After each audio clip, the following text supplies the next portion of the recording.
The State Weather Bureau says Tropical Depression Basyang maintained its strength as it moved over Central Visayas. In its 5 p.m. bulletin on Friday, February 6, Pag-asa says Basyang was last estimated in the vicinity of Dawi's Bohol.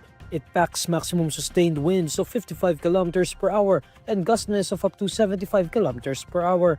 According to Pag-asa, Basyang is moving west-southwestward at 15 km per hour.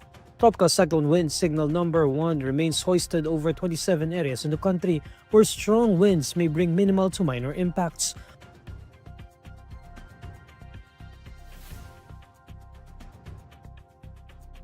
Pag-asa says Basyang is moving west-southwestward but will eventually move generally west-northwestward. The agency forecasts Basyang to make another landfall over the southern portions of Cebu and Negros Oriental between Friday and Saturday early morning, February 7. Afterwards, Basyang is seen to head towards the southern portion of Panay Island or over Panay Gulf. Pag-asa expects Basyang to weaken into a low-pressure area by Saturday. Authorities say a late-night landslide triggered by heavy rain brought by Tropical Depression Basyang claimed the lives of 4 individuals, including 2 children. Cagayan de Oro City Disaster Risk Reduction and Management Department Head Nick Joaquin Habagat says the disaster struck Zone 1 of Barangay Agusan at around 10:30 p.m. on Thursday, February 5. Heavy rains caused soil to give way near a quarry area, burying the family of 4, including a 12-year-old child and an 11-month-old toddler. Habagat notes that barangay officials made public announcements for 3 days before the storm's arrival, but he says that this specific area had no prior history of landslides, hence residents did not quite heed the warning. Meanwhile, the Office of Civil Defense says 3 injured were reported in Barangay Gumoong, Misamis Oriental after debris fell during the height of the storm. As of Friday, February 6, more than 21,000 residents were displaced, with 6,384 families staying inside evacuation centers. A total of 197 evacuation centers were activated in Caraga and northern Mindanao, including 32 for preemptive evacuations before the storm hit.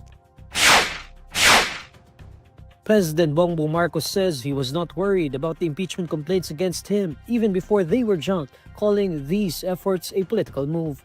In a chance interview on Friday, February 6, Marcos says he was glad that House Committee on Justice dismissed the impeachment complaints against him. He describes the complaints against him as distractions, saying they contained no real grounds for impeachment. I'm glad that, of course, I'm glad that the impeachment complaints against me have been finished. And as the statement that we made earlier, I'm happy it's done and we can get on with our work, because these things are distractions from the things that we were doing.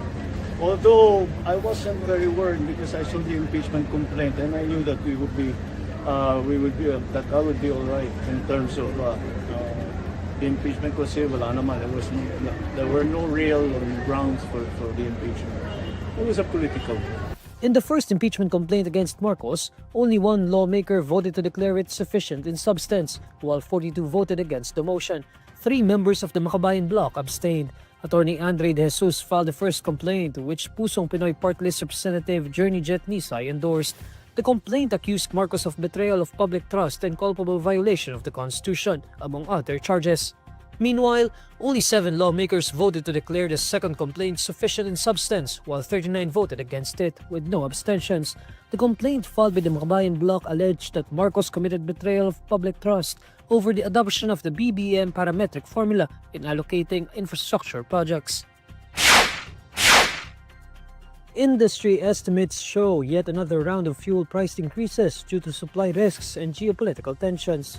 In an advisory on Friday, February 6, Jetty Petroleum President Leo Bellas says prices of diesel is seen to rise anew, this time by 80 centavos to 1 peso per liter. Gasoline prices might also go up by 30 centavos to 50 centavos per liter. If implemented on February 10, this would mark diesel's 7th week of price hikes and the 5th for gasoline. According to Bellas, diesel prices found support from weather-related supply and demand issues. He also cites continued geopolitical tension in the Middle East that's affecting supply dynamics as Europe moves away from Russian origin supplies.